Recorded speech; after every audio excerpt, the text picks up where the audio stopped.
ನಮಸ್ತೆ, ಶುಭ ಮಧ್ಯಾಹ್ನ ಪ್ರೀತಿಯ ವಿದ್ಯಾರ್ಥಿಗಳಿಗೆ, ಶಾಲಾ ಶಿಕ್ಷಕರಿಗೆ ಹಾಗೂ ಶಾಲಾ ಸಿಬ್ಬಂದಿ ವರ್ಗದವ್ರಿಗೆ. ನಿಮ್ಮೆಲ್ಲರಿಗೂ ಕೂಡ ವಿದ್ಯಾಶಕ್ತಿಯ ವಿಜ್ಞಾನದ ತರಗತಿಗೆ ಆತ್ಮೀಯವಾದಂತಹ ಸ್ವಾಗತ ಕೋರ್ತಾ ಇರೋದು ನಾನು ನಿಮ್ಮ ವಿಜ್ಞಾನದ ಶಿಕ್ಷಕಿ ಅಶ್ವಿತಾ ಮಲ್ನಾಡ್. ಪ್ರಿಯ ವಿದ್ಯಾರ್ಥಿಗಳೇ, ಇವತ್ತಿನ ಹೊಸದೊಂದು ಪಾಠವನ್ನ, ಸ್ವಾದಿಷ್ಟಕರವಾದಂತಹ ಪಾಠವನ್ನ ಶುರು ಮಾಡೋದ್ಕಿಂತ ಮುಂಚೆ ನಾನು ಹೊಸದೊಂದು ವಿಭಾಗವನ್ನ ನಿಮ್ಗೆ ಪರಿಚಯಿಸ್ತಾ ಇದ್ದೀನಿ. ಆ ವಿಭಾಗದ ಹೆಸರು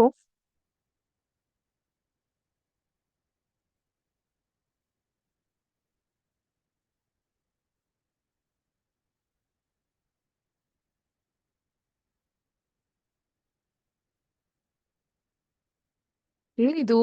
out of the text book. ಪಠ್ಯೇತರವಾದಂತಹ ಚಟುವಟಿಕೆಯನ್ನ ಹೊರಗೆ ವಿಜ್ಞಾನದ ಬಗ್ಗೆ ನೀವೇನ್ ಕಲಿಬಹುದು, ಅಥವಾ ಸಮಾಜದ ಬಗ್ಗೆ ನೀವೇನ್ ತಿಳ್ಕೊಬಹುದು, ಸಾಹಿತ್ಯದ ಬಗ್ಗೆ ನೀವೇನ್ ತಿಳ್ಕೊಬಹುದು, ಪ್ರಕೃತಿಯ ಬಗ್ಗೆ ನೀವೇನ್ ತಿಳ್ಕೊಬಹುದು. ಇದು ವಿದ್ಯಾಶಕ್ತಿಯ ಒಂದು ವಿನೂತನವಾದಂತಹ ಪ್ರಯತ್ನ. ಆ ನಿಟ್ಟಿನಲ್ಲಿ ನೋಡೋದಾದ್ರೆ ನಮ್ಮ ಹಳೆಯ ಪಾಠ ಯಾವ್ದಾಗಿತ್ತು? ವೈವಿಧ್ಯತೆಯ ಜೀವ ವಿಜ್ಞಾನದಲ್ಲಿ ಇರುವಂತಹ ವೈವಿಧ್ಯತೆಯ ಕುರಿತಾದಂತಹ ಪಾಠ. ಸೊ ಈ ಒಂದು ವೈವಿಧ್ಯತೆಯ ಕುರಿತು ನಾವು ಮಾತಾಡ್ತಿದ್ದಾಗ ನಾವು ಕಡ್ಡಾಯವಾಗಿ ಒಂದು ವಿಷಯದ ಬಗ್ಗೆ ಮಾತಾಡ್ಲೇಬೇಕಾಗತ್ತೆ, ನಮ್ಮ ಪ್ರಾಕೃತಿಕ ಸಂಪನ್ಮೂಲಗಳ ಬಗ್ಗೆ. The natural resources that we have, ಅಲ್ವಾ? ಸೊ ಈ ಪ್ರಾಕೃತಿಕ ಸಂಪನ್ಮೂಲಗಳು ನಮ್ಮ ಸುತ್ತಮುತ್ತಲು ಏನಿದೆ, ಸೊ ಇದ್ರ ಬಗ್ಗೆ ನಾವು ಮಾತಾಡ್ತಿರ್ಬೇಕಾದ್ರೆ ಅದರ ಸಂರಕ್ಷಣೆಯ ಕುರಿತು ನಡೆದಂತಹ ವಿಷಯಗಳನ್ನ ಕೂಡ ಅನ್ವೇಷಿಸ್ಕೊಳ್ಳೋದು, ಅರ್ಥೈಸ್ಕೊಳ್ಳೋದು ಬಹಳ ಬಹಳ ಮುಖ್ಯ ಆಗ್ತಾ ಬರುತ್ತೆ. ಸೊ ನೀವು ಹಳೆಯ ಪಾಠ, ಈ ಒಂದು ಜೀವ ವಿಜ್ಞಾನದಲ್ಲಿ ಇರುವಂತಹ ವೈವಿಧ್ಯತೆಯ ಬಗ್ಗೆ ನೀವು ಮಾತಾಡ್ಬೇಕಾದ್ರೆ, ತಿಳ್ಕೊಬೇಕಾದ್ರೆ, ನೀವು ಈ ಪಶ್ಚಿಮ ಘಟ್ಟಗಳ ಪವಿತ್ರ ಉಪವನಗಳ ಬಗ್ಗೆ ಮಾತಾಡ್ತಾ ಇದ್ವಿ, ಅರಣ್ಯಗಳ ಸಂರಕ್ಷಣೆಯ ಕುರಿತು ನಾವು ಮಾತಾಡ್ತಾ ಇದ್ವಿ.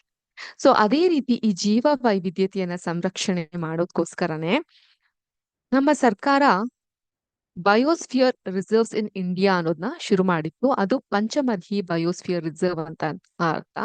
ನೀವು ನಿಮ್ಮ 8ನೇ ಕ್ಲಾಸಿಗೆ ಬರೋ ಹೊತ್ತಿಗೆ ಇದ್ರ ಬಗ್ಗೆ ಬಹಳಷ್ಟು ಅರ್ಥೈಸ್ಕೊಂತೀರಾ. ಜೀವಗೋಳ ಅಂತ ಅಂದ್ರೆ ಏನು, ಅದರ ಸಂರಕ್ಷಣೆಯನ್ನ ಯಾವ ರೀತಿ ಮಾಡ್ತಾ ಬರಬಹುದು, ಅಥವಾ ಸಂರಕ್ಷಿತ ಸುರಕ್ಷಿತ ಕಾಡುಗಳು ಅಂತ ಹೇಳಿದ್ರೆ ಏನು, ಇವೆಲ್ಲದರ ಬಗ್ಗೆ ತಿಳ್ಕೊಂತಾ ಹೋಗ್ತೀರಾ. ಇದು ಈ ಒಂದು ಜಾಗದ ನಕ್ಷೆ. ಈ ಒಂದು ಜಾಗ ಪಂಚಮರ್ಹಿ ಸ್ಯಾಂಚುರಿ ಅಂತ ಇದೆ. ಸೊ ನಿಮ್ಮ ಶಾಲೆಗಳಿಂದ ಪ್ರವಾಸವನ್ನ ಕೂಡ ಕೈಗೊಳ್ಳಬಹುದು ಈ ಜಾಗಗಳಿಗೆ. ಪಂಚಮರಿಯಲ್ಲಿ ಇರುವಂತಹ ಜಾಗಗಳಿವು. ಸೊ ಉತ್ತರ ಭಾರತದ ದಿಕ್ಕಿನಲ್ಲಿ ಬರುವಂತದ್ದು ಇದು. ಅಲ್ಲಿನ ಜನರು, ಪಿಕ್ಚರ್ ಅಷ್ಟು ಕ್ಲಿಯರ್ ಆಗಿ ಕಾಣದೇ ಇರಬಹುದು ನಿಮ್ಗೆ, ಸ್ವಲ್ಪ ಮಿನಿಮೈಸ್ ಮಾಡ್ಲಿಕ್ಕೆ ಟ್ರೈ ಮಾಡ್ತೀನಿ. ಆ ಒಂದು ಜಾಗದಲ್ಲಿ ಇರುವಂತಹ ಜನರು ಇವ್ರುಗಳು. ಸೊ ನಮ್ಮ ಕರ್ನಾಟಕದಲ್ಲೂ ಕೂಡ ಸಿದ್ಧಿ ಜನಾಂಗ ಅಂತ ಇದೆ, ಹೌದಾ? ಕಾಡಿನ ಸಂರಕ್ಷಣೆಯಲ್ಲಿ ಅವ್ರು ತೊಡಗಿರ್ತಾರೆ. ಒಂದೇ ಒಂದು ಎಲೆಯನ್ನ ಕೂಡ ಅವ್ರು ಕಡಿಲಿಕ್ಕೆ ಬಿಡೋದಿಲ್ಲ, ಅಷ್ಟು ಪ್ರೀತಿಯಾಗಿ ತಮ್ಮ ಕಾಡಿನ ರಕ್ಷಣೆಯನ್ನ ಮಾಡ್ತಿರ್ತಾರೆ, ಅಲ್ಲಿನ ಸಂಸ್ಕೃತಿಯನ್ನ ಒಳಗೊಂಡಿರ್ತಾರೆ. ಅದೇ ರೀತಿ ಈ ಪಂಚಮಡಿ ಆ ಜಾಗದಲ್ಲಿ ಇರುವಂತಹ ಜನರು, ಅಲ್ಲಿರುವಂತಹ ಜೀವ ವೈವಿಧ್ಯತೆಗೆ ಸಾಕ್ಷಿ. ಇದನ್ನ 2 ತಲೆ ಹಾವು ಅಂತ ಕೇಳಿದ್ದೀರಾ? ಯಾರಾದ್ರೂ ಬಹಳ ಡಬಲ್ ಸ್ಟ್ಯಾಂಡರ್ಡ್ ಅಥವಾ ಡಬಲ್ ಗೇಮ್ ಮಾಡ್ತಿದ್ರೆ 2 ತಲೆಯ ಹಾವುಗಳು ಅಂತ ಕರಿತೀವಿ. ತಲೆಯ ಮುಂದುಗಡೆ, ಬಾಲದ ಹಿಂದುಗಡೆ ಎರಡೂ ಕಡೆ ಹಾವಿರುತ್ತೆ, ಐ ಮೀನ್ ತಲೆ ಇರುತ್ತೆ. ಆತರ ಇರುವಂತಹ ಹಾವುಗಳ ಜಾತಿಗೆ ಸೇರಿರುವಂತಹ ಪ್ರಾಣಿ. ಓಕೆ, ಇದ್ರ ಬಗ್ಗೆ ಮತ್ತಷ್ಟು ಮಾಹಿತಿ ಹಾಗೂ ಮಾತುಗಳನ್ನ ನೀವು 8ನೇ ತರಗತಿಯಲ್ಲಿ ಕಲಿತಾ ಹೋಗ್ತೀರಾ. 8ನೇ ತರಗತಿಯಲ್ಲಿ ನಿಮ್ಗೊಂದು ಪಾಠನೇ ಇದೆ ಇದ್ರ ಬಗ್ಗೆ ಸಂಬಂಧಪಟ್ಟದ್ದು. ಜೀವಗೋಳಗಳ ಸಂರಕ್ಷಣೆ ಮಾಡುವಂಥದ್ದು ಹೇಗಿರುತ್ತೆ, ಮತ್ತೆ ಸ್ಯಾಂಚುರೀಸ್ ಅಂತ ಕರಿತೀವಿ ಕೆಲವೊಂದು ವೈವಿಧ್ಯಮಯವನ್ನ ಉಂಟು ಮಾಡುವಂತಹ ಜಾಗಗಳಿವು. ಸೊ ಅಂತಹ ಜಾಗಗಳ ಬಗ್ಗೆ ನೀವು ಮತ್ತಷ್ಟು ಮಾಹಿತಿಯನ್ನ ಪಡ್ಕೊಳ್ಳುವಂತಹ ಪ್ರಯತ್ನವನ್ನ ಮಾಡ್ತಾ ಹೋಗಬಹುದು. ಸೊ ಸದ್ಯಕ್ಕೆ ಈ ಒಂದು ವೈಶಿಷ್ಟ್ಯತೆ ಉಳ್ಳಂತಹ ಕಾಡುಗಳ ಪ್ರದೇಶಗಳ ಬಗ್ಗೆ ನೀವು ತಿಳ್ಕೊಳ್ಳುವಂಥದ್ದು ಬಹಳ ಮುಖ್ಯ ಆಗ್ತಾ ಹೋಗುತ್ತೆ. ಓಕೆ, ಸೊ ಇವುಗಳು ನಮ್ಮ ಒಂದು ಪ್ರಕೃತಿಯಲ್ಲಿ ಇರುವಂತಹ ವೈವಿಧ್ಯತೆಯನ್ನ ತಿಳಿ ಹೇಳಲಿಕ್ಕೆ ಇವು ನಮ್ಗೆ ಸಾಕ್ಷಿಯಾಗಿದೆ ಅಂತಾನೆ ಹೇಳ್ಬಹುದು. ಕ್ಲಿಯರ್? ಚೆನ್ನಾಗ್ ಅನ್ಸುತ್ತಾ ಇದನ್ನೆಲ್ಲ ನೋಡ್ಲಿಕ್ಕೆ, ಕೇಳಲಿಕ್ಕೆ? ಪ್ರವಾಸ ಒಂದ್ ಕೈಗೊಂಡ್ರೆ ಸಾಕಲ್ವಾ ಶಾಲೆ ಕಡೆಯಿಂದ, ಹೌದಾ? ಸೊ ಶಾಲಾ ಶಿಕ್ಷಕರಿಗೆ ಈ ಮೂಲಕ ನಾವು ಕೂಡ ವಿನಂತಿಯನ್ನ ಮಾಡ್ತೀವಿ, ಇಂತಹ ಒಂದು ಸಸ್ಯ ಮತ್ತು ಪ್ರಾಣಿಗಳ ಸಂರಕ್ಷಣೆಯನ್ನ ಮಕ್ಕಳಿಗೆ ಈ ಚಿಕ್ಕ ವಯಸ್ಸಿನಿಂದನೇ ನಾವು ತೋರಿಸುವಂತಹದ್ದು ಬಹಳ ಮುಖ್ಯ ಆಗ್ತಾ ಬರುತ್ತೆ. ಈ ನಿಟ್ಟಿನಲ್ಲಿ ಇಂತಹ ಸ್ಯಾಂಕ್ಚುರೀಸ್ ಗಳಿಗೆ ಕರ್ಕೊಂಡು ಹೋಗೋದು ಬಹಳ ಮುಖ್ಯ ಆಗ್ತಾ ಬರುತ್ತೆ. ಓಕೆ, ಸೊ ಇದಾಗಿತ್ತು ಇವತ್ತಿನ ವಿಶೇಷವಾದಂತಹ ನಮ್ಮ ಒಂದು ಪಾಠದಲ್ಲಿ ಇದ್ದಂತಹ out of the text book ಅಂದ್ರೆ ಪಠ್ಯೇತರವಾಗಿ ಹೊರತುಪಡಿಸಿ ಕೆಲವೊಂದಿಷ್ಟು ವೈವಿಧ್ಯಮಯವನ್ನ ಉಂಟಾಗಿರುವಂತಹ ಅಥವಾ ಆಸಕ್ತಿದಾಯಕ ಕೌತುಕತೆಯನ್ನು ಉಂಟು ಮಾಡುವಂತಹ ವಿಷಯಗಳ ಬಗ್ಗೆ ಕಲಿಕೆ. ಈಗ ಇದನ್ನ ಹೇಳ್ತಾ ನಮ್ಮ ಮುಂದಿನ ಚಾಪ್ಟರ್ ಕಡೆಗೆ ಹೋಗೋಣ. ನಮ್ಮ 3ನೆಯ ಪಾಠ ನಿಮ್ಮ ಟೆಕ್ಸ್ಟ್ ಬುಕ್ ಅನ್ನ ತೆಗೆದು ನೋಡಬಹುದು. ಮನದುಂಬಿ ಊಟ ಸ್ವಸ್ಥ ಶರೀರಕ್ಕೆ ಸೋಪಾನ ಅನ್ನೋದು.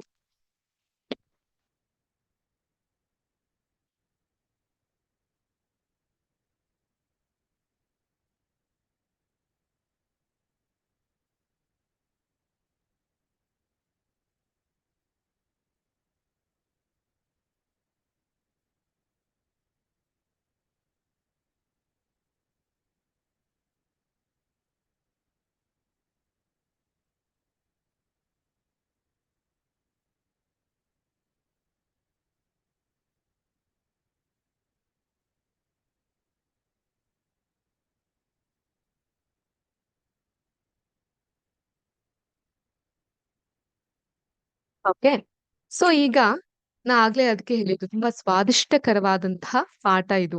ಬಹಳ ನಿಮ್ಗೆ ಇಷ್ಟ ಆಗುವಂತಹ ಪಾಠ ಇದು. ಎಲ್ಲಾರ್ಗೂ ಊಟ ಅಂದ್ರೆ ಇಷ್ಟನಾ? ತಿನ್ಲಿಕ್ಕೆ ಇಷ್ಟ ಆಗುತ್ತಾ? ಇಷ್ಟ ಆಗುತ್ತಾ ಇಲ್ವಾ?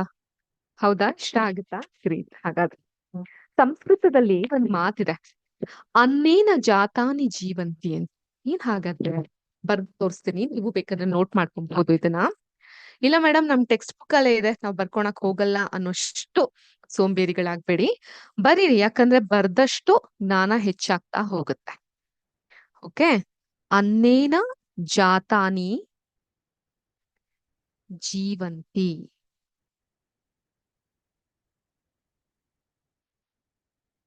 ಏನ್ ಹಂಗಂದ್ರೆ ಅನ್ನೇನ ಜಾತಾನಿ ಜೀವಂತಿ ಅಂದ್ರೆ ಆಹಾರವು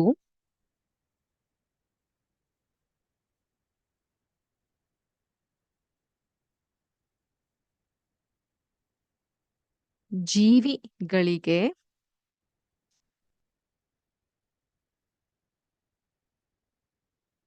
ಜೀವವನ್ನು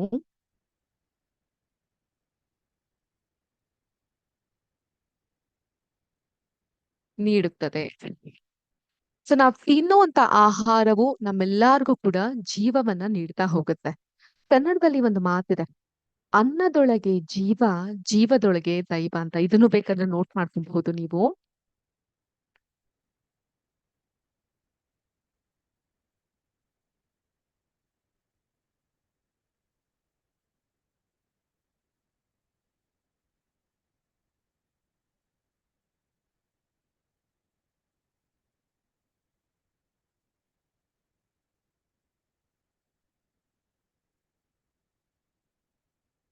ಅನ್ನದೊಳಗೆ ಜೀವ, ಜೀವದೊಳಗೆ ದೈವ.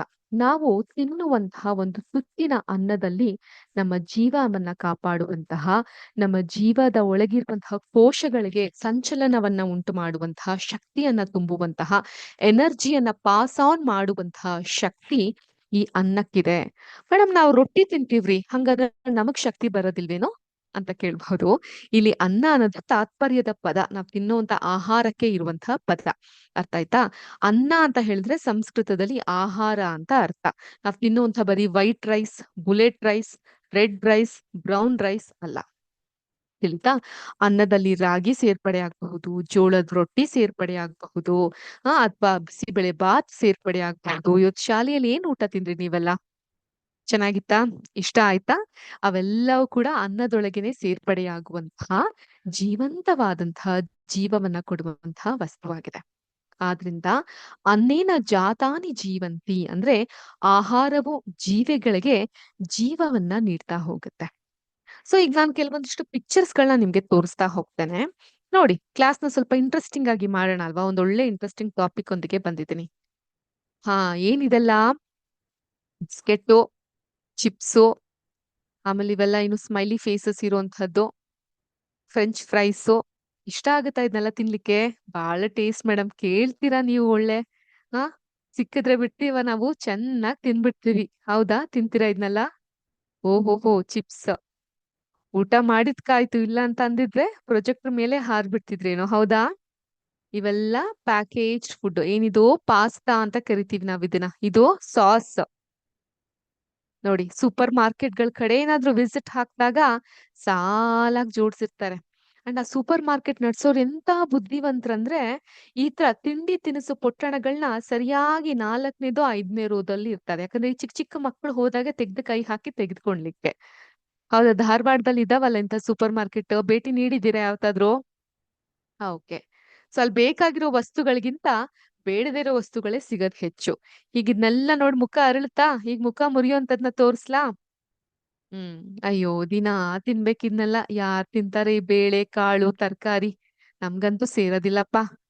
ಹ ಈ ತರಕಾರಿಗಳನ್ನೆಲ್ಲ ತಿನ್ಬೇಕಾ ಯಪ್ಪಾ ಅಂತ ಅನ್ಸ್ಲಿಕ್ ಶುರು ಆಗತ್ತೆ. ಹೌದಾ? ಅದ್ರಲ್ಲೂ ಅಲರ್ಜಿ ಬೇರೆ ನಿಮ್ಗೆ. ಬದ್ನೆಕಾಯಿ ಸೇರಂಗಿಲ್ಲ, ಶೇಂಗಾ ಸೇರಂಗಿಲ್ಲ. ಹ ಹಾಲ್ಗಳು, ಅಯ್ಯೋ ಅದ್ರ ವಾಸನೆ ಕಂಡ್ರೆ ಆಗಲ್ಲಪ್ಪ ನಮ್ಗೆ. ಮೊಸರು ನೋಡಿದ್ರೆ ವಾಂತಿ ಬರಂಗ ಆಗತ್ತೆ. ಇದೀರಾ ಆತರ ಯಾರಾದ್ರೂ ಇಲ್ಲಿ? ಇಲ್ಲ. ಆದ್ರೆ ನಿಮ್ಮ ಆರೋಗ್ಯವನ್ನ ಕಾಪಾಡುವಂಥದ್ದು, ನಿಮ್ಮ ಆರೋಗ್ಯಕ್ಕೆ ಸ್ವಾಸ್ಥ್ಯವನ್ನ ನೀಡುವಂಥದ್ದು ಇಂಥ ಆಹಾರಗಳೇ ಅನ್ನೋದನ್ನ ನಾವು ಯಾವುದೇ ಕಾರಣಕ್ಕೂ ಮರಿಲಿಕ್ಕೆ ಹೋಗ್ಬಾರ್ದು. ಓಕೆ. ಸೊ ಇವತ್ತು ಸ್ವಾಸ್ಥ್ಯಪೂರ್ಣವಾಗಿ ನಾವು ಕಲಿಬಹುದಾದಂತಹ ಆಹಾರಗಳ ಕುರಿತು ನಾವು ತಿಳ್ಕೊಡುವಂತಹ ಪ್ರಯತ್ನವನ್ನ ಮಾಡ್ತಾ ಹೋಗೋಣ. 6ನೇ ತರಗತಿಯ ಪಾಠ ಮನದುಂಬಿ ಊಟ ಸ್ವಸ್ಥ ಶರೀರಕ್ಕೆ ಸೋಪಾನ ಅಂತ. ಅಂದ್ರೆ ಮನಸ್ ತುಂಬಿ ನೀವ್ ತಿನ್ಬೇಕು. ಅಯ್ಯೋ ತಿನ್ಬೇಕಲ್ಲ ಅನ್ನೋ ರೀತಿಲಿ ತಿನ್ನುವಂಥದ್ದಲ್ಲ. ಅದು ಬರೀ ನಿಮ್ಮ ಹೊಟ್ಟೆ ತುಂಬುತ್ತೆ ಅಷ್ಟೇ. ಮನಸ್ಸಿಗೆ ಅದು ಆಹ್ಲಾದತೆಯನ್ನ ತಂದು ಕೊಡೋದಿಲ್ಲ. ಸೊ ಮನಸ್ಸಿಗೆ ಇಷ್ಟಪಟ್ಟು ನಾವು ತಿನ್ಬೇಕು. ಹಿಂದಿನ ಕಾಲದವ್ರ ಹತ್ರ ಹೋಗ್ಬಿಟ್ಟು ನೀವು ಸ್ಪೂನ್ ಇಟ್ಕೊಂಡು ತಿನ್ನಿ, 2 ಬಾಚಿ ಕಳಿಸ್ತಾರೆ.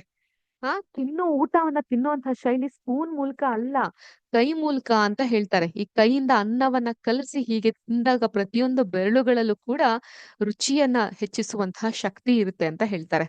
ಸರ್ ಎಂ ವಿಶ್ವೇಶ್ವರಯ್ಯ ಹೆಸರು ಕೇಳಿದ್ದೀರಾ ನೀವು? ಯಾರವರು? Mokshagundam sir M Visvesvaraya. ಈ ಸರ್ ಎಂ ವಿಶ್ವೇಶ್ವರಯ್ಯ ಅವರು ಒಂದ್ಸಲ ಫಾರಿನ್ ಕಂಟ್ರಿಗೆ ಹೋಗಿರ್ತಾರೆ. ಫಾರಿನ್ ಕಲ್ಚರ್ ಅಲ್ಲೆಲ್ಲ ಸ್ಪೂನ್ ಅಲ್ಲೇ ತಿನ್ನೋದಲ್ಲ. ಅವ್ರಿಗೆ ದೋಸೆ ಕೊಟ್ಟು ಸ್ಪೂನ್ ಅಲ್ಲೇ ತಿಂತಾರೆ. ಹಂಗಿದ್ ಜನ ಅವರು. ಸೊ ಪಾಶ್ಚಿಮಾತ್ಯ ದೇಶಕ್ಕೆ ಹೋಗಿರ್ತಾರೆ. ಫಾರಿನ್ ಅಲ್ಲಿ ಅವ್ರಿಗೆ ತಿನ್ಲಿಕ್ಕೆ ಅಂತ ಊಟವನ್ನ ತಂದು ಕೊಡ್ತಾರೆ. ಶಿಸ್ತಾಗಿ 2 ಕೈಯನ್ನ ತೊಳೆದು ಕುತ್ಕೊಂಡು ಊಟ ತಿನ್ಲಿಕ್ಕೆ ಶುರು ಮಾಡ್ತಾರೆ. ಅಲ್ಲಿದ್ ಮಂದಿ ಕಿರಿಕಿರಿ ಆಗುತ್ತೆ. ಇದೆಂತ ಇವ್ರು ಕೈಯಲ್ಲಿ ತಿಂತಾ ಇದಾರಲ್ಲ. ಅಲ್ಲ ಸ್ವಾಮಿ, ನಿಮ್ ಕೈಯಲ್ಲಿ ನಿಮ್ ತಿನ್ಲಿಕ್ಕೆ ಹೇಸಿಗೆ ಅನ್ಸಲ್ಲ ಅಂತ ಕೇಳ್ತಾರೆ. ಆಗ ಸರ್ ಎಂ ವಿಶ್ವೇಶ್ವರಯ್ಯ ಅವ್ರು ಹೇಳ್ತಾರೆ, ಅಲ್ಲ ಸ್ವಾಮಿ, ಎಷ್ಟೋ ಜನರ ಬಾಯಿಗೆ ಹೋಗಿರುತ್ತೆ ನಿಮ್ಮ ಸ್ಪೂನು. ಆ ಸ್ಪೂನ್ ಅನ್ನ ನಂಬೋ ಬದಲು ನನ್ನ ಕೈ ಬರೀ ನನ್ ಬಾಯಿಗೆ ಮಾತ್ರ ಹೋಗೋದು, ನನ್ ಕೈಯಲ್ಲೇ ತಿಂತೀನಿ ಅಂತ ಹೇಳ್ತಾರೆ. ಹಾಗಾಗಿ ಕೈಯಲ್ಲಿ ತಿನ್ನೋದಿದೆಯಲ್ಲ, ಅದು ಬಹಳ ಶ್ರೇಷ್ಠವಾದದ್ದು. ಹೊಟ್ಟೆ ತುಂಬಿ ತಿನ್ನೋಕೆ ಅದು ಸಹಕಾರವನ್ನ ನೀಡುತ್ತೆ. ತಿಂದಾದ್ಮೇಲೆ ಆ ಬೆರಳನ್ನೆಲ್ಲ ಚೀಪಿ ಚಪ್ಪರ್ಸಿ ತಿನ್ನೋದಿದೆಯಲ್ಲ, ಅದು ಇನ್ನಷ್ಟು ಒಳ್ಳೇದ್ ಮಾಡುತ್ತೆ ನಮ್ಮ ದೇಹಕ್ಕೆ. ಹಾಗಂತ ಹೋದ್ ಕಡೆಲೆಲ್ಲ ಕೈಯಲ್ಲೇ ತಿನ್ಲಿಕ್ಕೆ ಆಗಲ್ಲ. ಕೆಲವೊಂದ್ಸಲ ಸ್ಪೂನ್ ಅನ್ನು ತಿನ್ಬೇಕಾಗತ್ತೆ. ಅದೇನಂತ ಹೇಳಿದ್ರೆ, ಅಗತ್ಯಕ್ಕೆ ತಕ್ಕಂತೆ ನಮ್ಮನ್ನ ನಾವು ಬದಲಾಯಿಸ್ಕೊಡುವಂತಹ ರೂಢಿಯನ್ನ ನಾವು ಬೆಳೆಸ್ಕೊಂಡಿರ್ಬೇಕಾಗತ್ತೆ. ಈಗ ನಂಗೊಂದ್ ವಿಷಯ ಹೇಳಿ, ನಿಮ್ಮ ಶಾಲೆಯಲ್ಲಿ ಸುಭಾಷಿತವನ್ನ ಬರಿತೀರಲ್ಲ ನೀವು?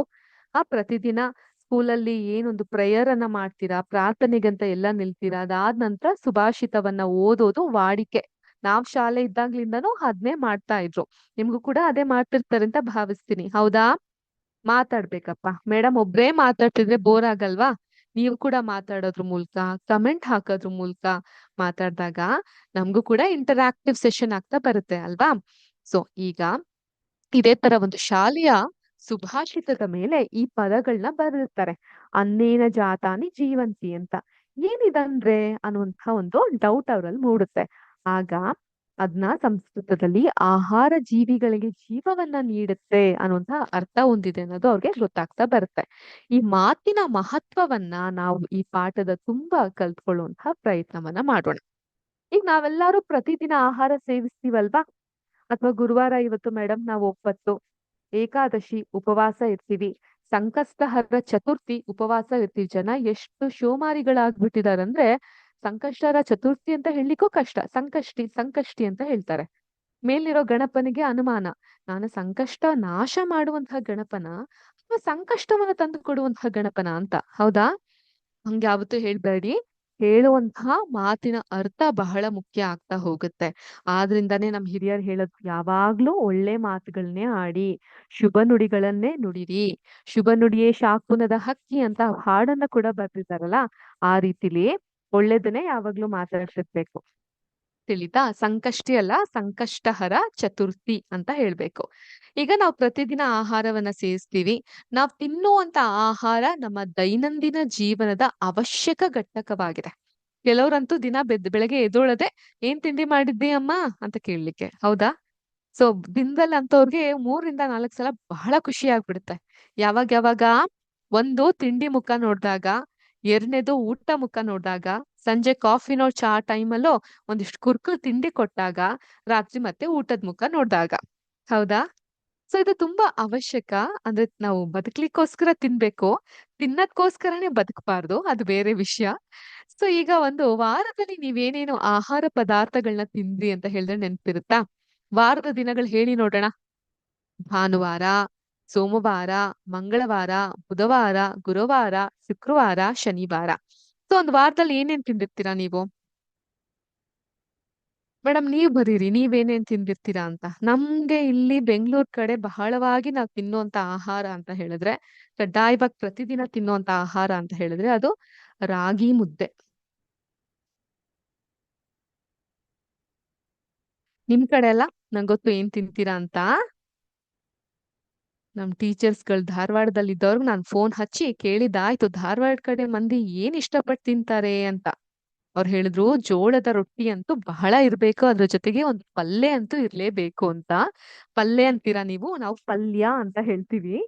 ಸೊ ಅದ್ರ ಜೊತೆಗೆ ಉಪ್ಪಿಟ್ಟು ಬಹಳ ಇಷ್ಟಪಟ್ಟು ತಿಂತೀರಂತೆ. ನನ್ಗಂತೂ ಉಪ್ಪಿಟ್ಟು ಅಂದ್ರೆ ತುಂಬಾ ಇಷ್ಟ. ಅದ್ರಲ್ಲೂ ತರಕಾರಿ ಹಾಕಿರುವಂತಹ ಮಸಾಲ ಉಪ್ಪಿಟ್ಟು ತಿನ್ನಕ್ಕಂತೂ ಬಹಳ ಇಷ್ಟ ಆಗತ್ತೆ. ಜೋಳದ ರೊಟ್ಟಿಯ ಜೊತೆಗೆ ಕಾಳು ಪಲ್ಯದ ಕಾಂಬಿನೇಷನ್ ಸೂಪರ್. ಈಗ ತಾನೇ ಊಟ ಮಾಡಿ ಬಂದಿದ್ರಿ ಅನ್ಸುತ್ತೆ. ಮೇಡಮ್ ವಿಪರೀತವಾಗಿ ಆಹಾರದ ಬಗ್ಗೆ ಹೇಳ್ತಾ ಇದ್ದೀನಿ. ಸೊ ನಾನು ಏನಕ್ಕೆ ಇದನ್ನ ಹೇಳಕ್ಕೆ ಹೊರಟಿದ್ದೀನಿ ಅಂತ ಹೇಳಿದ್ರೆ, ನಾವ್ ತಿನ್ಸೋಂತಹ ಈ ಒಂದು ನೀವ್ ಅಕಸ್ಮಾತ್ ಒಂದು ಡೇಟಾನ ಕಲೆಕ್ಟ್ ಮಾಡಿದ್ರೆ, ಈಗ ಉದಾಹರಣೆ ಕ್ಲಾಸ್‌ನಲ್ಲಿ ಸುಮಾ ಅಂತ ಇರಬಹುದು, ಗೀತಾ ಅಂತ ಇರಬಹುದು, ಶರತ್ ಅಂತ ಇರಬಹುದು. ನೀವ್ ನಿಮ್ ಕ್ಲಾಸ್‌ಗಳಲ್ಲಿ ಏನೇನ್ ತಿಂದಿದ್ರಿ ಅಥವಾ ನಿಮ್ಮ ದಿನಗಳಲ್ಲಿ ಏನೇನ್ ತಿಂದಿದ್ರಿ ಅನ್ನೋಂತ ಒಂದು ದತ್ತಾಂಶಗಳ ಇನ್ಫಾರ್ಮೇಶನ್ ಕಲೆಕ್ಟ್ ಮಾಡಿದಾಗ, ಸೊ ಎಲ್ಲಾರು ಒಂದೇ ರೀತಿಯ ಆಹಾರವನ್ನ ಸೇವಿಸೋದಿಲ್ಲ ಅಲ್ವಾ? ಸೊ ಅದೇನಾಗುತ್ತೆ, ನಿಮ್ ಪಟ್ಟಿನ ನೀವೇ ಹೋಲಿಸ್ತಾ ಹೋದಾಗ, ನೀವ್ ಸೇವಿಸಿರುವಂತ ಆಹಾರ ನಿಮ್ಮ ಸ್ನೇಹಿತರ ಆಹಾರಕ್ಕಿಂತ ಬಹಳಷ್ಟು ವ್ಯತ್ಯಾಸಗಳನ್ನ ಒಳಗೊಂಡಿರುತ್ತೆ. ಅಲ್ವಾ? There would be a lot of difference. ಆದ್ರಿಂದ ನೀವೇನ್ ಮಾಡಬಹುದು, ಆ ಆಹಾರದಲ್ಲಿರುವಂತಹ ಮತ್ತದೇ ಪದ ಬರ್ತಾ ಇದೆ. ಯಾವ್ದದು? ವೈವಿಧ್ಯತೆ. ವೈವಿಧ್ಯತೆ ಅಂದ್ರೆ ಡೈವರ್ಸಿಫಿಕೇಶನ್. ಎಷ್ಟು ಡೈವರ್ಸ್ ಆಗಿದೆ, ಎಷ್ಟು ಡಿಫ್ರೆಂಟ್ ಆಗಿದೆ ಅನ್ನೋದನ್ನ ನೀವು ತಿಳ್ಕೊಂತ ಹೋಗ್ಬೇಕಾಗತ್ತೆ. ಅದೇ ತರ ನಮ್ಮ ದೇಶದ ಎಲ್ಲಾ ರಾಜ್ಯಗಳ ಆಹಾರದಲ್ಲೂ ಕೂಡ ಇಂತಹ ವೈವಿಧ್ಯತೆಗಳನ್ನ ನೀವು ತಿಳಿತಾ ಹೋಗಬಹುದು. ಈಗ ವಿವಿಧ ಪ್ರದೇಶಗಳ ಆಹಾರದ ಬಗ್ಗೆ ಒಂದ್ ಸ್ವಲ್ಪ ಅನ್ವೇಷಣೆಯನ್ನ ಮಾಡೋಣ. ಅರ್ಥ ಆಯ್ತಾ? ನಮ್ಮ ಭಾರತದ ವಿವಿಧ ರಾಜ್ಯಗಳಲ್ಲಿ ಸಾಂಪ್ರದಾಯಿಕವಾಗಿ ಸೇವಿಸುವಂತ ಆಹಾರದ ವಿಧಗಳು ಮತ್ತು ಬೆಳೆಯುವ ಬೆಳೆಗಳ ಬಗ್ಗೆ ನಾವು ತಿಳ್ಕೊಂತಾ ಹೋಗ್ಬೇಕಾಗತ್ತೆ. ನಿಮ್ ಸ್ಕೂಲಲ್ಲಿ ಗ್ರಂಥಾಲಯ ಇದೆ ಅಲ್ವಾ? ಲೈಬ್ರರಿ. ಗ್ರಂಥಾಲಯದಲ್ಲಿ ಇರುವ ಪುಸ್ತಕಗಳನ್ನ ನೀವು ಪರಾಮರ್ಶಿಸಬಹುದು ಅಂತ ಹೇಳಿದ್ರೆ ಸುಮ್ನೆ ಅನಲೈಸ್ ಮಾಡ್ತಾ ಹೋಗಬಹುದು. ಅಂತರ್ಜಾಲ ಇಂಟರ್ನೆಟ್ ನಲ್ಲಿ ಹುಡುಕಬಹುದು ಮತ್ತು ಮಾಹಿತಿಯನ್ನ ಕೂಡ ಸಂಗ್ರಹಿಸಬಹುದು. ಸೊ ನಮ್ಮ ಸ್ನೇಹಿತರು ಬೇರೆ ಬೇರೆ ದೇಶದ ಭಾಗಗಳಿಗೆ ಅವರು ಬಿಲಾಂಗ್ ಆಗ್ತಿರಬಹುದು. ಉತ್ತರ ಭಾರತದವರಾಗಿರ್ಬಹುದು, ದಕ್ಷಿಣ ಕರ್ನಾಟಕದವರಾಗಿರಬಹುದು, ಮತ್ತೆ ಅವರ ಕುಟುಂಬ, ನಿಮ್ಮ ನೆರೆಹೊರೆಯ ಮನೆ, ಅವರೊಂದಿಗೆ ಸಂವಹನ ನಡೆಸ್ತಾ ಹೋಗಿ. ಸೊ ನಿಮ್ಮ ಒಂದು ಆಹಾರಗಳು ನೀವೇನೇನು ಕಲೆ ಹಾಕ್ತೀರಾ ಅದನ್ನೆಲ್ಲ ಒಂದು ಕೋಷ್ಟಕದಲ್ಲಿ ತುಂಬುವಂತಹ ಕೆಲಸವನ್ನ ಮಾಡಿ. ಈಗ ನಮ್ಮ ಕರ್ನಾಟಕಕ್ಕೆ ಒಂದು ಕ್ವಿಕ್ ಎಕ್ಸಾಂಪಲ್ ನಾನು ನಿಮ್ಗೆ ಕೊಡ್ತಾ ಹೋಗ್ತೀನಿ. ವೆರಿ ಫನ್ನಿ ಎಕ್ಸಾಂಪಲ್ ನ ಕೊಡ್ತಾ ಹೋಗ್ತೀನಿ ನಾನು ನಿಮ್ಗೆ. ಕೆಲವೊಂದಿಷ್ಟು ಜಾಗದ ಹೆಸರುಗಳನ್ನ ನಾನು ಬರಿತಾ ಹೋಗ್ತೀನಿ. ಆ ಜಾಗದಲ್ಲಿ ಏನ್ ಫೇಮಸ್ ಆಗಿದೆ ಅಂತ ನೀವ್ ನಂಗೆ ಹೇಳ್ತೀರಾ? ಓಕೆ. ಎಲ್ಲಿಂದ ಶುರು ಮಾಡೋಣ? ಬೆಂಗಳೂರಿನಿಂದ ಶುರು ಮಾಡೋಣ. ನಮ್ಮ ಕರ್ನಾಟಕದ ರಾಜಧಾನಿ ಬೆಂಗಳೂರು ಅಥವಾ ಬೆಂದಕಾಳೂರು. ಹಾಗೆ ಸಾಂಸ್ಕೃತಿಕ ರಾಜಧಾನಿ ಮೈಸೂರು. ಅಂಡ್ ನಮ್ಮ ಲೇಟೆಸ್ಟ್ ಎಜುಕೇಶನಲ್ ಹಬ್ ಅಂತ ಹೆಸರು ಪಡೆದಿರುವಂತ ಊರು ಧಾರವಾಡ. ಧಾರವಾಡ ಬಂದ ತಕ್ಷಣ ನಾವ್ ದಾವಣಗೆರೆನ ಹೇಗ್ ಬಿಡಕ್ ಸಾಧ್ಯ? ದಾವಣಗೆರೆ. ಆನಂತರ ಶಿವಮೊಗ್ಗ, ಚಿಕ್ಕಮಗಳೂರು ಇವೆಲ್ಲ ಸೇರಿ ಮಲೆನಾಡು ಪ್ರದೇಶವಾಗುತ್ತೆ. ಆನಂತರದಲ್ಲಿ ಕರಾವಳಿ ಪ್ರದೇಶ, ಮಂಗಳೂರು ಆ ಕಡೆ ಕರಾವಳಿ ಪ್ರದೇಶ ಆಗತ್ತೆ. ಈಗ ನೀವ್ ನಂಗೆ ಹೇಳ್ತಾ ಬನ್ನಿ, ಬೆಂಗಳೂರಿನಲ್ಲಿ ಜಾಸ್ತಿ ಜನ ಇಷ್ಟಪಟ್ಟು ತಿನ್ನುವಂತ ಆಹಾರ ಯಾವ್ದು? ನಾ ಆಗ್ಲೇ ಹೇಳ್ದಂಗೆ ರಾಗಿ ಮುದ್ದೆ.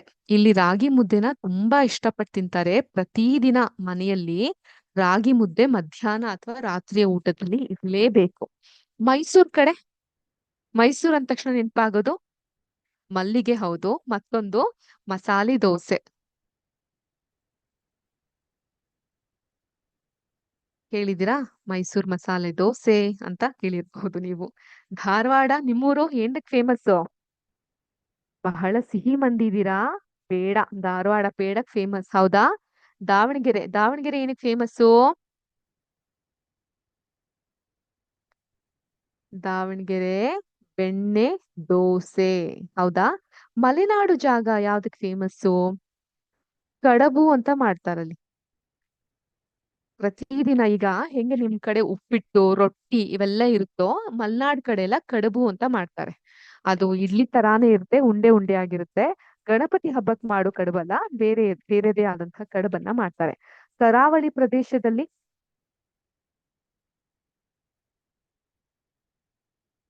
ನೀರು ದೋಸೆ.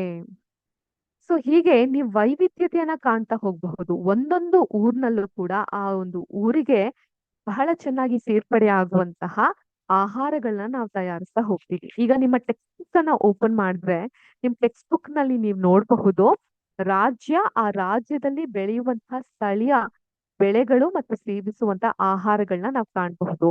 ಅದನ್ನ ಕೂಡ ನಾನು ನಿಮ್ಗೆ ಇಲ್ಲಿ ಶೇರ್ ಮಾಡ್ತೇನೆ, ಅಥವಾ ನೀವು ಟೆಕ್ಸ್ಟ್ ಬುಕ್ ಅನ್ನ ಓಪನ್ ಮಾಡಬಹುದು. Page number 38. ಓಕೆ. ಏನೇನ್ ಕಾಣ್ತೀರಾ ನೀವಿಲ್ಲಿ? ಮೊದಲನೇದಾಗಿ ಪಂಜಾಬ್ ರಾಜ್ಯದಲ್ಲಿ ಬೆಳೆಯುವಂತಹ ಬೆಳೆಗಳು ಹೆಚ್ಚಾಗಿ ಜೋಳ, ಗೋಧಿ, ಕಡಲೆ, ಬೇಳೆ ಕಾಳುಗಳು. ಅದರ ತಕ್ಕಂತೆ ಅಲ್ಲಿ ತಯಾರಿಸುವಂತಹ ಸಾಂಪ್ರದಾಯಿಕವಾದಂತ ಆಹಾರಗಳು ರೊಟ್ಟಿ. ರೊಟ್ಟಿ ಅಂದ್ರೆ ಜೋಳದ ರೊಟ್ಟಿಯ ಅಥವಾ ಗೋಧಿ ರೊಟ್ಟಿ ಆಗಿರ್ಬಹುದು. ಸಾಗು, ಚೋಲೆ ಮತ್ತು ಬಾತುರೆ ಅಂದ್ರೆ ಪೂರಿ ಸಾಗು ಇರ್ತಾವಲ್ಲ, ಅದೇ ಜಾತಿಗೆ ಸೇರ್ದವು ಅಂತಾನೆ ಹೇಳ್ಬಹುದು. ಪರೋಟ, ಹಲ್ವಾ, ಕೀರು. ಪಾನೀಯಗಳು ಲಸ್ಸಿ, ಮಜ್ಜಿಗೆ, ಹಾಲು, ಚಹಾ ಜಾಸ್ತಿ ಸೇವಿಸ್ತಾರೆ. ಕರ್ನಾಟಕ ಬಂದಾಗ ಕರ್ನಾಟಕದಲ್ಲಿ ಅಕ್ಕಿ ಅನ್ನನ ಚೆನ್ನಾಗಿ ತಿಂತೀವಿ, ಅಕ್ಕಿ ರೊಟ್ಟಿಯನ್ನ ತಿಂತೀವಿ, ರಾಗಿಯಲ್ಲಿ ರಾಗಿ ಮುದ್ದೆಯನ್ನ ತಿಂತೀವಿ, ರಾಗಿ ಅಂಬ್ಲಿಯ ರಾಗಿ ಗಂಜಿಯನ್ನ ಮಾಡ್ಕೊಂಡು ಕುಡಿತೀವಿ. ಉದ್ದು, ತೆಂಗಿನಕಾಯಿ ಇವುಗಳನ್ನ ಹೇರಳವಾಗಿ ಬಳಸ್ತೀವಿ. ಜೊತೆಗೆ ಈಗ ಒಂದು ಹೋಟೆಲ್ ಸರ್ವರ್ ತರ ಆಯ್ತು ನನ್ ಕೆಲ್ಸ. ಇಡ್ಲಿ, ದೋಸೆ, ಸಾಂಬಾರ್, ತೆಂಗಿನಕಾಯಿ ಚಟ್ನಿ, ರಾಗಿ ಮುದ್ದೆ, ಪಲ್ಯ, ರಸಂ, ಅನ್ನ ಇವೆಲ್ಲ ತಿಂತೀವಿ. ಮಜ್ಜಿಗೆ, ಯಾಕೋ ಅಜೀರ್ಣ ಆಯ್ತು, ಮಜ್ಜಿಗೆ. ಯಾಕೋ ಬಾಯಾರಿಕೆ ಆಗ್ತಾ ಇದೆ, ಮಜ್ಜಿಗೆ. ಯಾಕೋ ಊಟ ತಿಂದಂಗೆ ಅನ್ಸಿಲ್ಲಪ್ಪ ಹೊಟ್ಟೆಗೆ, ಮಜ್ಜಿಗೆ. ಸೊ ಈ ರೀತಿ ಮಜ್ಜಿಗೆಯನ್ನ ಸೇವಿಸ್ತಾನೆ ಇರ್ತೀವಿ, ಕುಡಿತಾನೆ ಇರ್ತೀವಿ. ಕಾಫಿ ಬಹಳ ಪ್ರಿಯವಾದಂತಹ ಪಾನೀಯ, ಎಸ್ಪೆಷಲಿ ದಕ್ಷಿಣ ಕರ್ನಾಟಕದ ಕಡೆ. ನಿಮ್ ಕಡೆ ಎಲ್ಲ ಜಾಸ್ತಿ ಚಹಾನ ಸೇವಿಸ್ತೀರಾ ಅಂತ ಭಾವಿಸಿದ್ದೀನಿ. ಅದೇ ರೀತಿ ಮಣಿಪುರದಲ್ಲಿ ಅಕ್ಕಿ, ಬಿದಿರು ಅಂತ ಹೇಳಿದ್ರೆ ಇಲ್ಲಿ ಮಲ್ನಾಡ್ ಕಡೆ ಎಲ್ಲ ಕಳಾಳೆ ಅಂತ ಮಾಡ್ತಾರೆ. ಅಂದ್ರೆ ಈ ಒಂದು ಎಳೆಯ ಬಿದಿರಿನಿಂದ ಮಾಡುವಂಥದ್ದು, ಅದೇ ಅಲ್ಲಿ ಬಿದಿರು ಅಂತ ಮಾಡ್ತಾರೆ. ಸೋಯಾ ಬೀನ್ಸ್ ಅನ್ನ ಬಳಸ್ತಾರೆ. ಅಲ್ಲಿ ಅನ್ನ, ಹಳದಿ ಬಟಾಣಿ ಮತ್ತು ಈರುಳ್ಳಿ ಎಲೆಗಳ ಸಾಂಬಾರ್, ಅದನ್ನ ಉಟ್ಟಿ ಅಂತ ಕರೀತಾರೆ. ಮಣಿಪುರ್ ಸಲಾಡ್, ಸಿಂಜು ಅಂತ ಕರೀತಾರೆ. ಮಣಿಪುರ್ ರಸಂ, ಸಂಗೋಸೈ ಅಂತ ಕರೀತಾರೆ. ಮತ್ತೆ ಕಪ್ಪು ಚಹಾವನ್ನ ಅವರು ಕುಡಿತಾ ಬರ್ತಾರೆ. ಬೇರೆ ಬೇರೆ ರಾಜ್ಯಗಳು, ಈಗ ಆಂಧ್ರ ಪ್ರದೇಶದಲ್ಲಿ ಪಪ್ಪು ಸಾರು ಅನ್ನೋದು ತುಂಬಾ ಫೇಮಸ್. ಹೌದಾ? ಈ ಒಂದು ತಮಿಳ್ನಾಡ್ ಕಡೆ ಹೋದ್ರೆ ಅವರ ಒಂದು ಸಾಂಬಾರ್ ಇರುತ್ತಲ್ಲ, ಅದು ಸೇವಿಸ್ಲಿಕ್ಕೆ ಬಹಳ ಚೆನ್ನಾಗಿರುತ್ತೆ. ಹೀಗೆ ಕೇರಳದ ಕಡೆ ಹೋದ್ವಿ ಅಂತ ಹೇಳಿದ್ರೆ ಅಲ್ಲಿ ಈ ಗೆಡ್ಡೆ ಗೆಣಸುಗಳನ್ನ ಚೆನ್ನಾಗಿ ತಿಂತಾರೆ. ಕುಂಬಳಕಾಯಿ ಇರಬಹುದು, ಸುವರ್ಣ ಗಡ್ಡೆಗಳಾಗಿರಬಹುದು, ಕೆಸುವಿನ ಗಡ್ಡೆಗಳಾಗಿರಬಹುದು. ಅಂದ್ರೆ ಆಯಾ ಪ್ರದೇಶಗಳಿಗೆ ತಕ್ಕಂತೆ ಆ ಸಾಂಪ್ರದಾಯಿಕ ಆಹಾರ ಪದ್ಧತಿಲಿ ನಾವು ವೈವಿಧ್ಯತೆಯನ್ನ ನೋಡ್ತಾ ಹೋಗ್ತೀವಿ. ಅದಕ್ಕೆ ಕನ್ನಡದಲ್ಲಿ ಒಂದು ಮಾತು ಇರೋದು, ಏನದು? ನೆಲದ ಗುಣ ನೀರಿಗೆ, ಊರಿನ ಗುಣ ಜನರಿಗೆ ಅಂತ ಅಂದ್ಬಿಟ್ಟು. ಹಾಗಾಗಿ ಇದು ನಮ್ಮ ದೇಶದಾದ್ಯಂತ ಇರುವಂತಹ ವಿವಿಧ ಆಹಾರ ಪದ್ಧತಿಗಳ ಬಗ್ಗೆ ನಾವು ತಿಳ್ಕೊಂಡಿದ್ದಾಯ್ತು. ನೀವು ಕೂಡ ಆ ಒಂದು ದತ್ತಾಂಶಗಳನ್ನ ಸಂಗ್ರಹಿಸಿ ವಿಶ್ಲೇಷಿಸ್ತು ಅದನ್ನ ಒಂದು ಕುತ್ಕೊಂಡು ಡಿಸ್ಕಷನ್ ನ ಮಾಡ್ತಾ ಹೋಗಬಹುದು. ಒಂದಕ್ಕಿಂತ ಹೆಚ್ಚು ರಾಜ್ಯಗಳಲ್ಲಿ ಸಾಮಾನ್ಯವಾಗಿರುವ ಆಹಾರ ಪದಾರ್ಥಗಳು ಯಾವ್ದಾದ್ರು ಇದೆಯಾ? ಆ ಆಹಾರ ಪದಾರ್ಥಗಳ ಪಟ್ಟಿ ಮಾಡಿ. ಈಗ ನಾನು ನೋಡ್ದಂಗೆ ಅಕ್ಕಿ ಎಷ್ಟೋ ರಾಜ್ಯಗಳಲ್ಲಿ ಸಾಮಾನ್ಯವಾಗಿ ಕಂಡು ಬರುವಂಥದ್ದು. ಕೆಲವು ಆಹಾರ ಪದಾರ್ಥಗಳು ಅನೇಕ ರಾಜ್ಯಗಳಲ್ಲಿ ಸಾಮಾನ್ಯವಾಗಿರುತ್ತೆ. ಆ ಆಹಾರ ಪದಾರ್ಥಗಳನ್ನ ಒಂದು ನಿರ್ದಿಷ್ಟ ರಾಜ್ಯದಲ್ಲಿ ಮಾತ್ರ ಸೇವಿಸಲಾಗುತ್ತೆ ಅನ್ನೋದನ್ನ ನೀವು ಕಂಡ್ಕೊಳ್ತಾ ಹೋಗಬಹುದು. ಸೊ ಕೆಲವೊಂದಿಷ್ಟು ಆಹಾರ ಪದಾರ್ಥಗಳು ಎಲ್ಲಾ ರಾಜ್ಯಗಳಲ್ಲೂ ಕೂಡ ಕಾಮನ್ ಆಗಿರುತ್ತೆ, ಕೆಲವೊಂದು ಬರೀ ಆ ರಾಜ್ಯಗಳಲ್ಲಿ ಮಾತ್ರ ಇರುತ್ತೆ. ಈಗ ಸಾಂಪ್ರದಾಯಿಕ ಆಹಾರ ಪದಾರ್ಥಗಳು ಮತ್ತು ಸ್ಥಳೀಯವಾಗಿ ಬೆಳೆದ ಬೆಳೆಗಳ ನಡುವೆ ನೀವು ಯಾವುದೋ ಒಂದು ಸಂಬಂಧವನ್ನ ಗಮನಿಸಿರ್ಬೇಕಲ್ಲ. ಈಗ ಯಾವುದೇ ರಾಜ್ಯದ ಸಾಂಪ್ರದಾಯಿಕ ಆಹಾರವು ಸಾಮಾನ್ಯವಾಗಿ ಆ ರಾಜ್ಯದಲ್ಲಿ ಬೆಳೆಯುವಂತಹ ಬೆಳೆಗಳನ್ನ ಆಧರಿಸಿದೆ ಅನ್ನೋದನ್ನ ನೀವು ಗಮನಿಸಿರ್ತೀರಾ, ಹೌದಾ?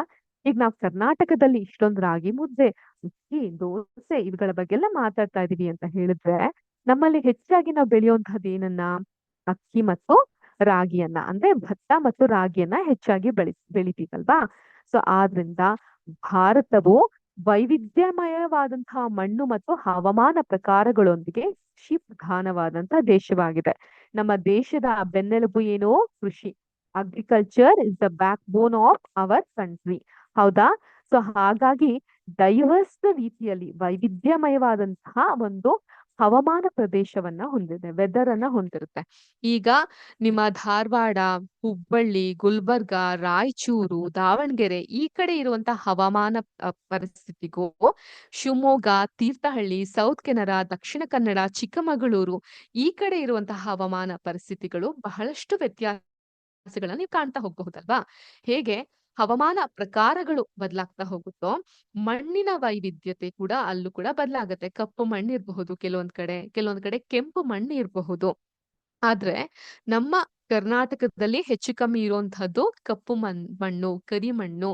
ಹಾಗಾಗಿ ಕರಿ ಮಣ್ಣನ್ನ ಉಳ್ಳಂತಹ ನಾಡು ಕರುನಾಡು ಆಗಿ ಅದು ಪ್ರಸಿದ್ಧಿಯನ್ನ ಪಡೆಯುತ್ತೆ.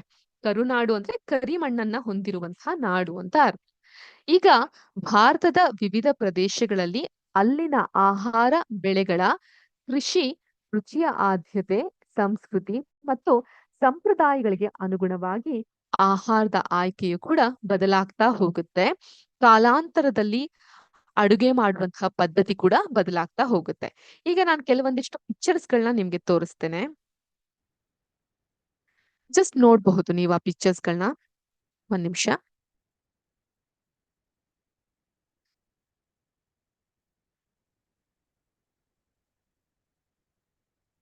ಹಿಂದೆ ಎಲ್ಲ ನಮ್ ತಾತನ ಕಾಲದಲ್ಲಿ ಬಳಸ್ತಾ ಇದ್ದಂತಹ ಉಪಕರಣಗಳಿವು. ಏನಿದು? ಒಲೆಯ ಮೇಲೆ ಮಡಿಕೆ. ಈಗ್ಲೂ ಕೂಡ ಮಡಿಕೆಯಲ್ಲಿ ಕೆಲವೊಂದಿಷ್ಟು ಜನ ಅಡಿಗೆ ಮಾಡ್ತಾರೆ. ಆ ರುಚಿನೇ ಬೇರೆ, ಆ ಸವಿನೇ ಬೇರೆ ಅಂತ. ಸಮಯ ಜಾಸ್ತಿ ತೆಗೆದುಕೊಳ್ಳುತ್ತೆ, ಆದ್ರೆ ಇದ್ರಲ್ಲಿ ಅಡಿಗೆ ಮಾಡ್ತಾ ಇದ್ದಂತಹ ಅನುಭವ ಅವಿಸ್ಮರಣೀಯ. ಈಗ್ಲೂ ಕೂಡ ನೀವು ನಿಮ್ಮ ಅಜ್ಜ ಅಜ್ಜಿ ಮನೆ, ದೊಡ್ಡಪ್ಪ ದೊಡ್ಡಮ್ಮ ಮನೆಗೆಲ್ಲ ಹೋದಾಗ ಹಳ್ಳಿ ಕಡೆ ಕಾಣಬಹುದು ಈ ರೀತಿ ಮಡಿಕೆಯಲ್ಲಿ, ಸೌದೆ ಒಲೆಯಲ್ಲಿ ಅಡಿಗೆ ಮಾಡುವಂತಹದ್ನ. ಇದನ್ನೇನಂತೀವಿ ನಾವು? ಇಲ್ಲಿ ರುಬ್ಬೋ ಕಲ್ಲು ಅಂತ ಕರಿತೀವಿ, ಕಡೆ ಕಲ್ಲು ಅಂತ ಹೇಳ್ತೀವಿ. ಚೆನ್ನಾಗಿ ರುಬ್ಲಿಕ್ಕೆ ಇದನ್ನ ಬಳಸ್ತಾರೆ. ಈಗ ಮಿಕ್ಸರ್ ಗ್ರೈಂಡರ್ ಗಳೆಲ್ಲ ಇದನ್ನ ಹಿಂದಿಕ್ಕಿದೆ. ಆಧುನಿಕತೆಯ ಭರಾಟೆಯಲ್ಲಿ ತಂತ್ರಜ್ಞಾನದ ಮೊರೆಯನ್ನ ನಾವು ತಲುಪಿದೀವಿ. ತಪ್ಪು ಅಂತ ನಾನು ಖಂಡಿತ ಹೇಳಲಾರೆ, ಬಿಕಾಸ್ ಅದ್ರ ತಕ್ಕಂತೆ ನಮ್ಮ ಜೀವನ ಶೈಲಿ ಕೂಡ ಬದಲಾಗಿದೆ. ಆದ್ರೆ ಈ ಹಳೆಯ ವಸ್ತುಗಳ ಬಗ್ಗೆ ಪರಿಚಯ ಕೂಡ ನಿಮ್ಗೆ ಇರೋದು ತುಂಬಾ ಅವಶ್ಯಕ. ಯಾಕಂದ್ರೆ ವಿಜ್ಞಾನ, ತಂತ್ರಜ್ಞಾನ, ಆಧುನಿಕತೆಯ ಜೊತೆಗೆ ನಮ್ಮ ಬೇರುಗಳ ಪರಿಚಯ ಕೂಡ ಅಷ್ಟೇ ಮುಖ್ಯ ಆಗ್ತಾ ಹೋಗುತ್ತೆ. ಹೌದಾ? ಏನಂತೀರಾ? ಹೌದು ಅಂತೀರಾ? ಇದನ್ನ ಕಡೆ ಕಲ್ಲು ಅಥವಾ ರುಬ್ಬೋ ಕಲ್ಲು ಅಂತ ಕರಿತೀವಿ. ಇದೇನಿದು? ನಮ್ಮ ಮನೇಲಿ ತೀಟೆ ಮಾಡಿದ್ರೆ ಇದನ್ನ ತಗೊಂಡ್ ಬಾರಿಸ್ತಾರೆ ಅಂತ ಹೇಳಿರ್ಬಹುದು ನೀವು, ಹೌದಾ? ಇಲ್ಲ, ಇದು ಮಜ್ಜಿಗೆಯನ್ನ ಕಡಿಯುವಂತಹ ಕೋಲು ಅಥವಾ ಹಾಲ್ನ ಚೆನ್ನಾಗಿ ಕಡಿದು ಅದರಲ್ಲಿ ಬೆಣ್ಣೆಯನ್ನ ತೆಗಿಲಿಕ್ಕೂ ಕೂಡ ಇದನ್ನ ಬಳಸ್ತಾರೆ. ಸೊ ಮಜ್ಜಿಗೆಯ ಕಡಿಯುವಂತಹ ಕೋಲು. ಇದು ಸ್ವಲ್ಪ ಲೇಟೆಸ್ಟ್. ಈ ಚಕ್ಲಿಯನ್ನ ಮಾಡ್ಲಿಕ್ಕೆ, ಇದ್ರಲ್ಲಿ ಬಂದು ಮೋದಕವನ್ನ ಮಾಡ್ಲಿಕ್ಕೆ, ಇನ್ನೇನ್ ಗಣಪತಿ ಹಬ್ಬ ಬಂತು, ನಿಮ್ಗೆ ಇದ್ರ ಪರಿಚಯ ಚೆನ್ನಾಗಿರ್ಬಹುದಲ್ವಾ? ಮೋದಕವನ್ನ ಮಾಡ್ಲಿಕ್ಕೆ, ಪಡ್ಡು ಅಂತ ಕರಿತೀವಿ ನಾವು ನಮ್ಮ ದಕ್ಷಿಣ ಕರ್ನಾಟಕದ ಕಡೆ. ನಿಮ್ ಕಡೆ ಏನ್ ಕರೀತಾರೆ ಗೊತ್ತಿಲ್ಲ. ಮತ್ತೆ ತಟ್ಟೆ ಇಡ್ಲಿ ಅಥವಾ ಎಕರೆ ಇಡ್ಲಿ ಅಂತ ಕರೀತಾರೆ, ಅದನ್ನ ಮಾಡ್ಲಿಕ್ಕೆ, ಇಡ್ಲಿಯನ್ನ ಮಾಡ್ಲಿಕ್ಕೆ ಬಳಸುವಂತದ್ದು. ಇದನ್ನ ನಾವು ಕುಟಾಣಿ ಅಂತ ಕರಿತೀವಿ. ಕುಟ್ಲಿಕ್ಕೆ ಚಿಕ್ಕ ಪುಟ್ಟ ಮಸಾಲೆ ಪದಾರ್ಥಗಳನ್ನ ಕುಟ್ಲಿಕ್ಕೆ ಬಳಸ್ತೀವಿ. ಇದನ್ನ ರಾಗಿ ಬೀಸೋ ಕಲ್ಲು ಮಿನಿಯೇಚರ್ ಅಲ್ಲಿ ಇದೆ, ಚಿಕ್ಕದಾಗಿ ಇದೆ. ಇದನ್ನ ಕಾಣಬಹುದು. ಇದು ಹಸೆ ಕಲ್ಲು ಅಂತೀವಿ. ಈ ಅರಿಶಿನವನ್ನ, ಖಾರದ ಪುಡಿಯನ್ನ ಹರಿಲಿಕ್ಕೆ ಅಥವಾ ಚಟ್ನಿಯನ್ನ ಮಾಡ್ಲಿಕ್ಕೆ ಇದನ್ನ ಬಳಸ್ತಾ ಇದ್ರು. ಸೊ ನಮ್ಮ ಬಾಲ್ಯದ ನೆನಪು ನನ್ಗಾಗ್ತಾ ಇದೆ. ನಿಮ್ಗೂ ಕೂಡ ನಿಮ್ಮ ಅಜ್ಜ ಅಜ್ಜಿಯ ಮನೆಯ ನೆನಪು ಆಗ್ತಿರ್ಬಹುದು, ಅಥವಾ ಶಿಕ್ಷಕರಿದ್ರೆ ಅವ್ರು ಕೂಡ ನೆನಪಿಸ್ಕೊಬಹುದು ಅಂತ ಭಾವಿಸ್ತೀನಿ. ಹಾಗೆ ಇದು ಕೂಡ ಹಸೆ ಕಲ್ಲು, ಅಲ್ಲ, ಅಕ್ಕಿ ಅಥವಾ ರಾಗಿಯನ್ನ ಬೀಸುವಂತಹ ಕಲ್ಲು. ಹಿಂದಿನ ಕಾಲದಲ್ಲಿ ಹಾಡೇ ಇತ್ತು, ಕೇಳಿದೀರಾ ಇದನ್ನ? ಒಂದ್ಸಲ ಹೇಳೋಣ. ರಾಗಿ ಬೀಸೋ ಕಲ್ಲೇ ರಾಯರ ಕಲ್ಲೇ, ಸುತ್ತೂರು ಮಠದಲ್ಲಿ ಸುಖವೆಂದು ಹೋಗಿ ತೇಲಿ ರಾಗಿ ತುಂಬುವ ಕೇಳ. ಕುಂತಮ್ಮ ತಾಯಿ ನಿನ್ನ ಬಳಿಗೆ ಬರುವೆವು ನಾವು, ಬಾಳೋ ಬಾಳೋ. ಇದೊಂದು ಜನಪದ ಗೀತೆ, ಹಿಂದೆ ಎಲ್ಲ ಹಾಡೋರು. ರಾಗಿ ಬೀಸೋ ಕಲ್ಲೇ ಈ ರೀತಿ ಹಾಡೋರು. ಸೊ ಸಮಯ ಆಗಿದೆ. ಮುಂದಿನ ಕ್ಲಾಸ್ನಲ್ಲಿ ಮತ್ತಷ್ಟು ಸ್ವಾದಿಷ್ಟಕರವಾದಂತಹ ಆರೋಗ್ಯಕರವಾದಂತಹ ವಿಷಯಗಳನ್ನ ಚರ್ಚಿಸ್ತಾ, ಮನದುಂಬಿ ಊಟ ಸ್ವಸ್ಥ ಶರೀರಕ್ಕೆ ಸೋಪಾನ ಪಾಠದಲ್ಲಿ ಭೇಟಿಯಾಗೋಣ. ಅಲ್ಲಿವರೆಗೂ ಎಲ್ಲಾರ್ಗೂ ಶುಭ ದಿನ. ಮುಂದಿನ ಶಿಕ್ಷಕರನ್ನ ಆಹ್ವಾನಿಸ್ತಾ ಇದ್ದೀನಿ. ಸದ್ಯಕ್ಕೆ ನಾನು ಬಿಡುವನ್ನ ತೆಗೆದುಕೊಳ್ತಾ ಇದ್ದೀನಿ. ಜೈ ಹಿಂದ್, ಜೈ ಕರ್ನಾಟಕ ಮಾತೆ, ಜೈ ವಿದ್ಯಾಶಕ್ತಿ. ನಮಸ್ಕಾರ, ಶುಭ ದಿನ.